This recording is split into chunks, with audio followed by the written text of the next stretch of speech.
কালবেলায় সংবাদ প্রকাশের পর রেলওয়ের দখল হওয়া জমি উদ্ধার করল কর্তৃপক্ষ। কালিয়াকৈরে রেলওয়ের জমি দখল করে ঘর বাণিজ্য শিরোনামে সংবাদ প্রকাশের একদিনের মাথায় অভিযান পরিচালনা করা হয়। অভিযানের নেতৃত্ব দেন বাংলাদেশ রেলওয়ে পাকশি বিভাগীয় ভূসম্পত্তি কর্মকর্তা ও নির্বাহী ম্যাজিস্ট্রেট শফিকুল ইসলাম। রেলওয়ের অনুমতি না নিয়ে গড়ে ওঠা অবৈধ স্থাপনা উচ্ছেদ করা হয় বলে নিশ্চিত করেন তিনি। সেগুলো আমরা প্রায়ই শুনি অবৈধ দখল রয়েছে, সেই জন্য আজকের এই অভিযান অবৈধ দখল মুক্ত করার আমাদের এই মাটিকাটা বাজার, রেলগেট এবং আমাদের রতনপুর এই সমস্ত জায়গায় আমরা আজকে এই উচ্ছেদ অভিযান চলবে। এবং আমরা সকলকে একটা মেসেজ দিতে চাই যে রেলওয়ের জমি আমরা যাতে অবৈধভাবে দখল কেউ না করি, সেই জন্য আমাদের ওই অবৈধ দখলদারদের বিরুদ্ধে কার্যক্রম এটা আমাদের অব্যাহত থাকবে। এটা বিভিন্ন জায়গায় আমরা পরিচালনা করি। আজকে আমরা এই মাটিকাটা এবং রতনপুরে এই উচ্ছেদ অভিযানটি করব। কোনো ধরনের দোকানপাট যাতে না করে, সেখানে যদি রেল লাইন থেকে বেশি দূরে হয় সেই ক্ষেত্রে আমরা বৈধভাবে লিজ বা ইজারার মাধ্যমে আমরা দোকানের ব্যবস্থাও করি, সেক্ষেত্রে সরকারকে তারা রাজস্ব দেয়। কিন্তু আমরা রেল লাইনের অপারেশনাল কাজের যে সমস্ত জায়গা লাগে সেই সমস্ত জায়গায় ক্ষেত্রে আমরা কোনো অবৈধ দখলদারকে আমরা সহ্য করব না। এবং এটা বর্তমান সরকারের দৃঢ় অঙ্গীকার যে রেলওয়ের জমির সদ্ব্যবহার করতে হবে এবং সেটা রেলওয়ের কাজে ব্যবহার করতে হবে। বাণিজ্যিক নিয়ে বাড়িঘর নির্মাণ করা সম্পূর্ণ অবৈধ। বাণিজ্যিক লাইসেন্স দেওয়া হয় শুধুমাত্র দোকানপাট বা ব্যবসা বাণিজ্য করার জন্য।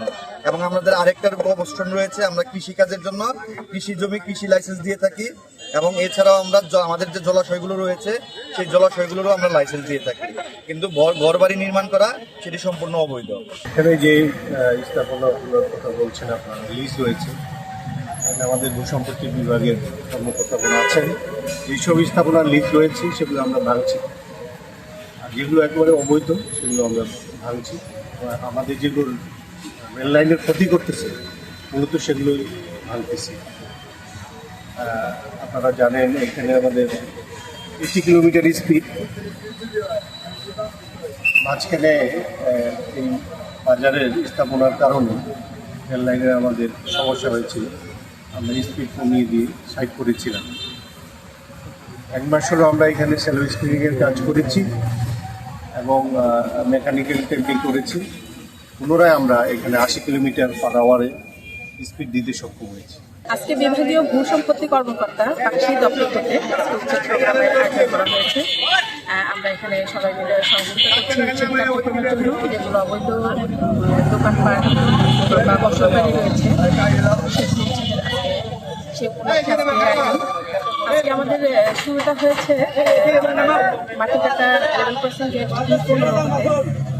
আমরা যাচ্ছি 300, আমাদের রেলওয়ে যে কিলোমিটার আছে 359 পর্যন্ত। এখানে আমাদের প্রথম পাশে আমাদের দোকান আছে এবং হচ্ছে মাছের বাজার আছে। এই সাইডে যে অবৈধ স্থাপনাগুলো আছে সেগুলো আছে। দ্বিতীয় ধাপে আমরা যাবো হচ্ছে স্টেশন সংলগ্ন রতনপুর লেভেল ক্রসিং গেট আছে আমাদের একটা।